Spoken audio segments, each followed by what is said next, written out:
Aloha, and welcome back to Leaving the Church to Find God, your safe space for exploring faith beyond traditional walls.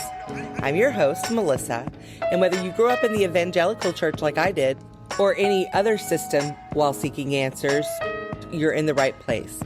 This podcast isn't about judgment or attacking institutions. It's about honest conversations, diverse spiritual paths, and celebrating the unique journeys that we all take in search of meaning. We've all experienced indoctrination in some form, and here we explore how it shapes our understanding of ourselves and the divine. Each week, we'll dive into thought-provoking topics, share inspiring stories from guests and listeners like you, and offer tools and insights for navigating your own deconstruction journey. Remember, leaving the church doesn't mean leaving your faith. It's about finding your own authentic connection to something greater.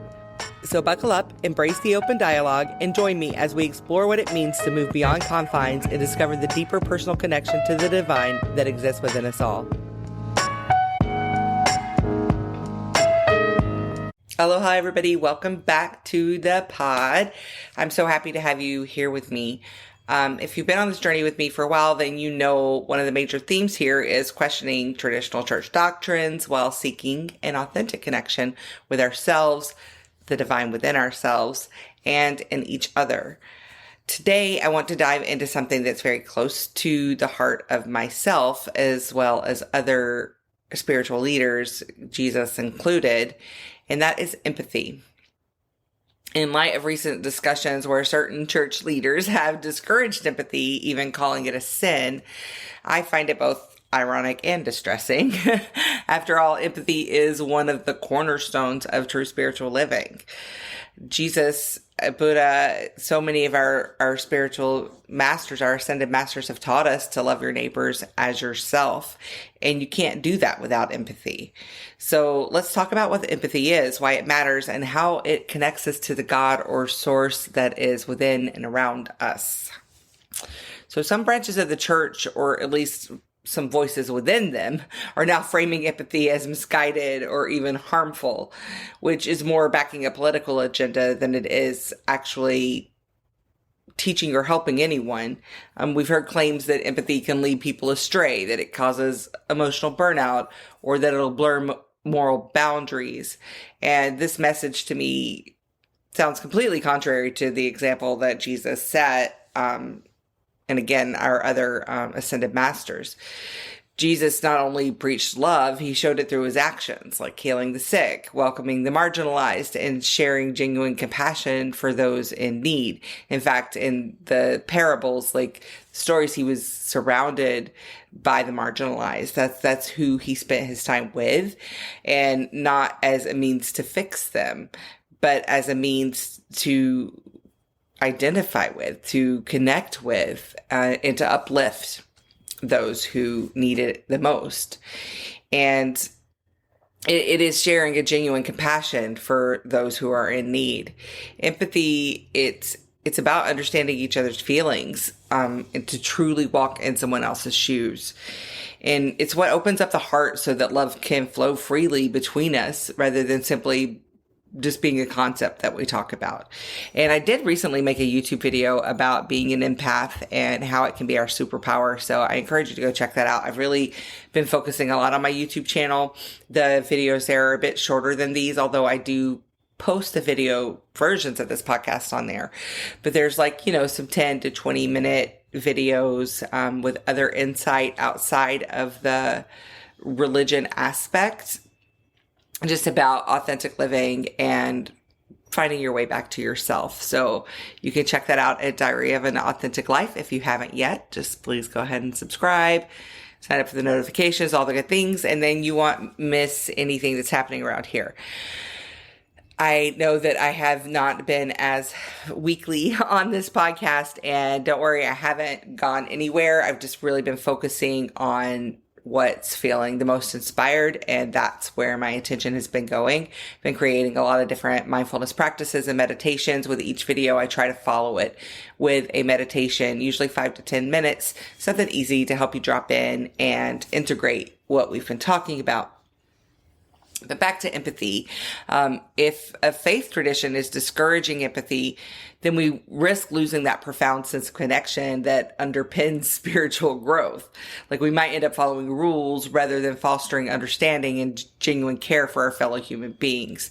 And that's something that we see happening in, like in the school system, in the medical system, in our government in general. It's like more about following a quid pro quo than actually identifying with each person on a case-by-case basis. So empathy, it's more than just sympathy. Sympathy can be like a surface level pity for someone else's pain. But empathy, it means that we're experiencing or striving to experience the situation from their perspective. It's a true like meeting of hearts and minds. And one way to practice this is just to kind of like imagine, to check in with yourself and your own feelings. And like, if I were in this scenario, if I were in their shoes, if I were experiencing this, how would I feel about that? So even when that person is opposing our own views, it can feel like you want to be argumentative or defensive. It is so much more powerful and profound and connecting to try to see from that person's perspective. Now, it doesn't mean that that person's perspective should supersede your own. But it's good, working with this and exercising this muscle helps us find a balance. Now, I am suspicious that if you are here on this podcast, you already experience a great deal of empathy. But for those who may need it, I'm just going to be as clear as possible in this conversation. But when you authentically empathize, you tap into that universal thread of linking all the souls, right? So some call it source, some call it the God within. But it's that sense of unity that transcends what divides us. And, in the end, we are more alike than we are different. And in practicing empathy, you begin to see that we're not isolated individuals. We share a collective consciousness and a universal heartbeat. So ways to cultivate that is, presence and active listening. Instead of thinking about what you'll say next, give your full attention to the person speaking. Just that simple shift can shape everything. And again, checking in, what would I feel like in this situation? So instead of blowing up and this person feels differently than me and disagrees with me, they're wrong, let me show them how wrong they are, trying to seek to understand where they're coming from.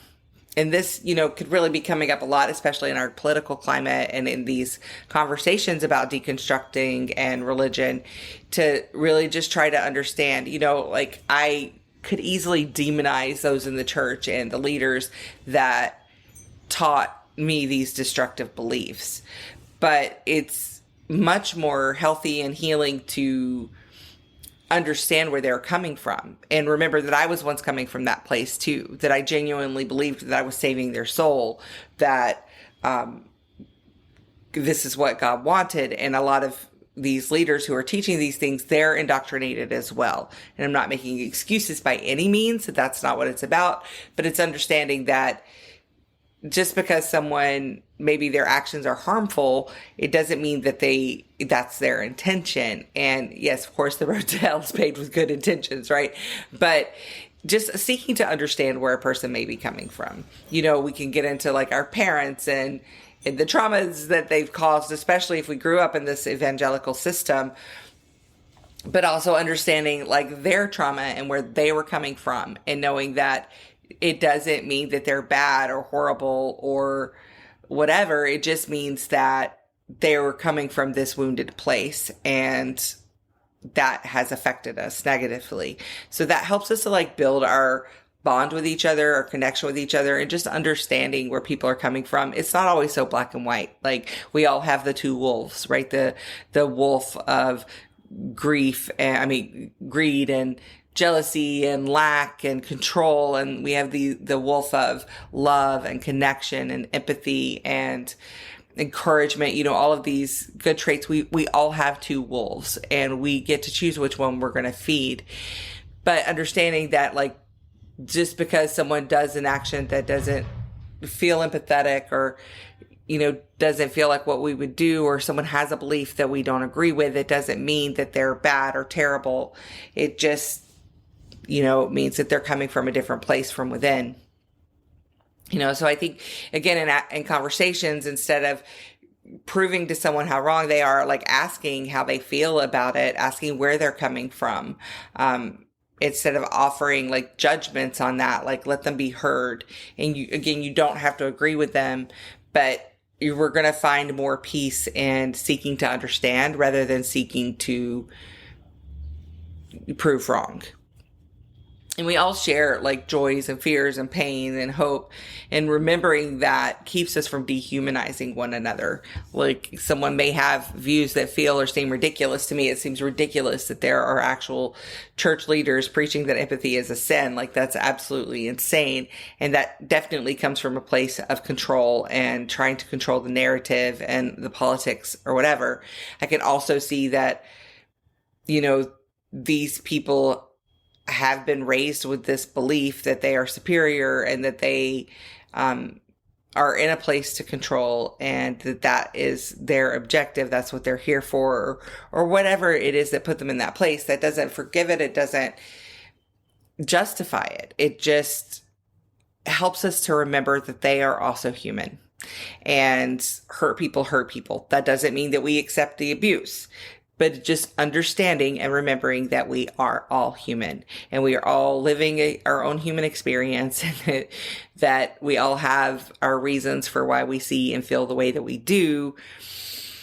Again, it doesn't mean that you need to agree with them, but just understanding that we have this shared humanity. And again, we are more alike than we are different. We all have hopes and dreams. We all have things that we are trying to create in our lives.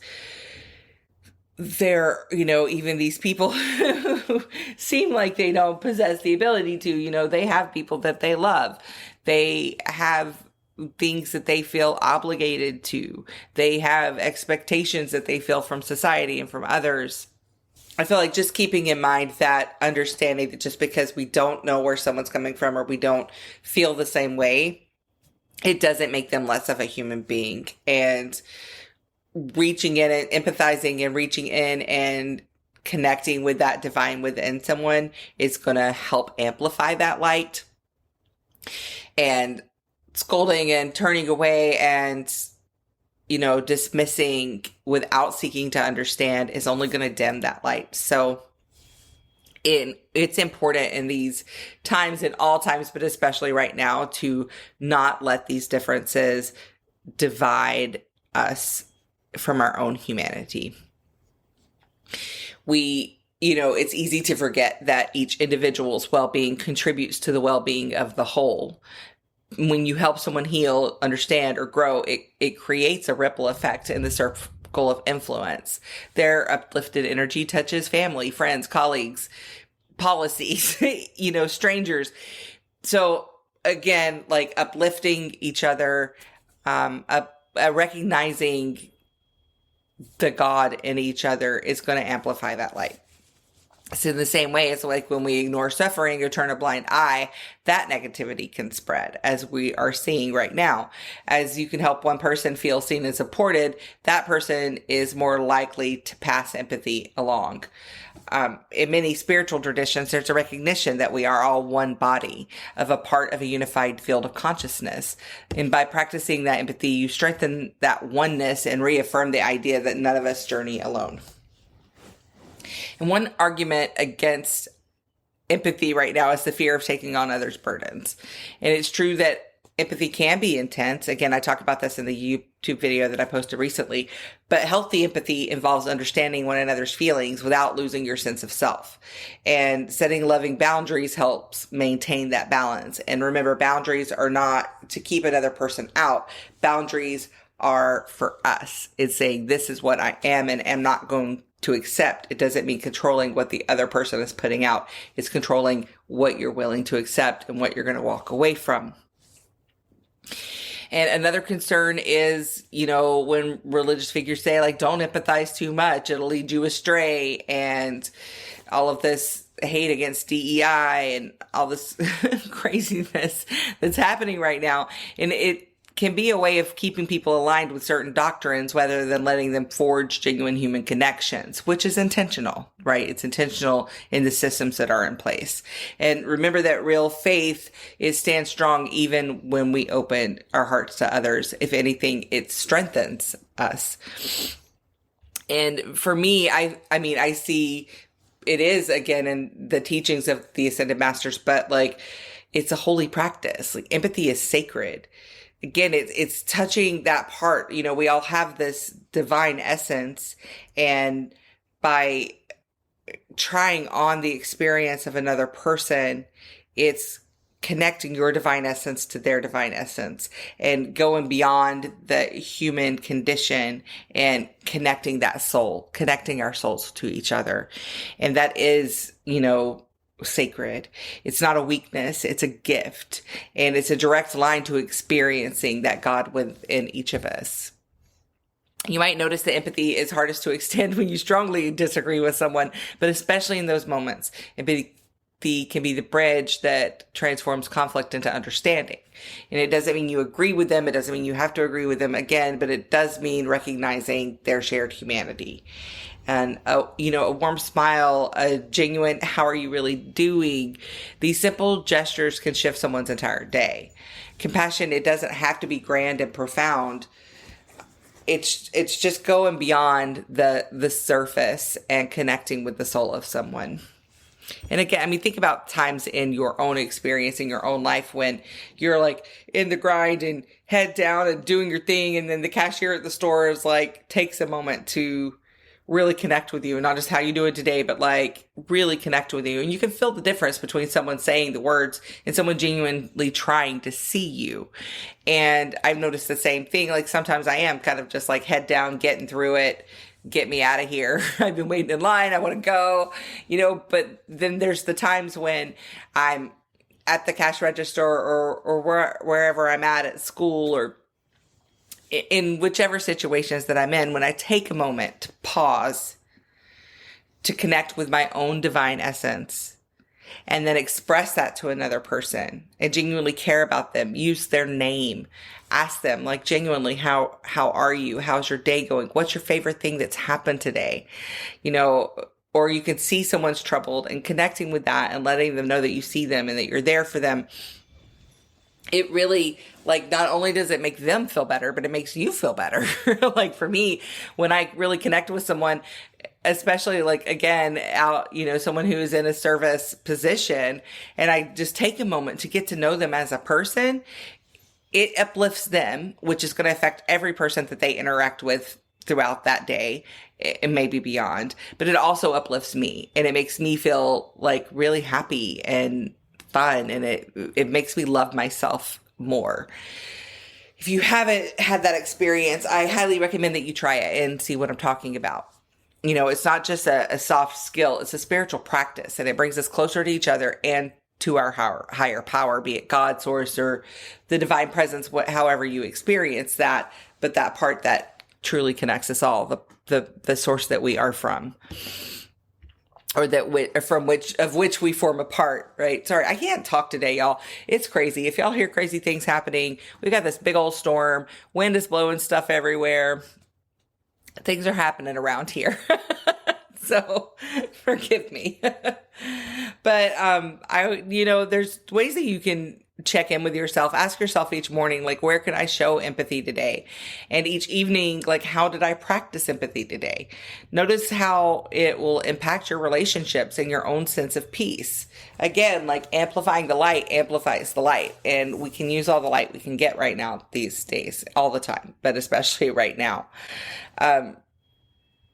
I would love to hear from you if you have some examples of empathy and how it's made a difference in your life.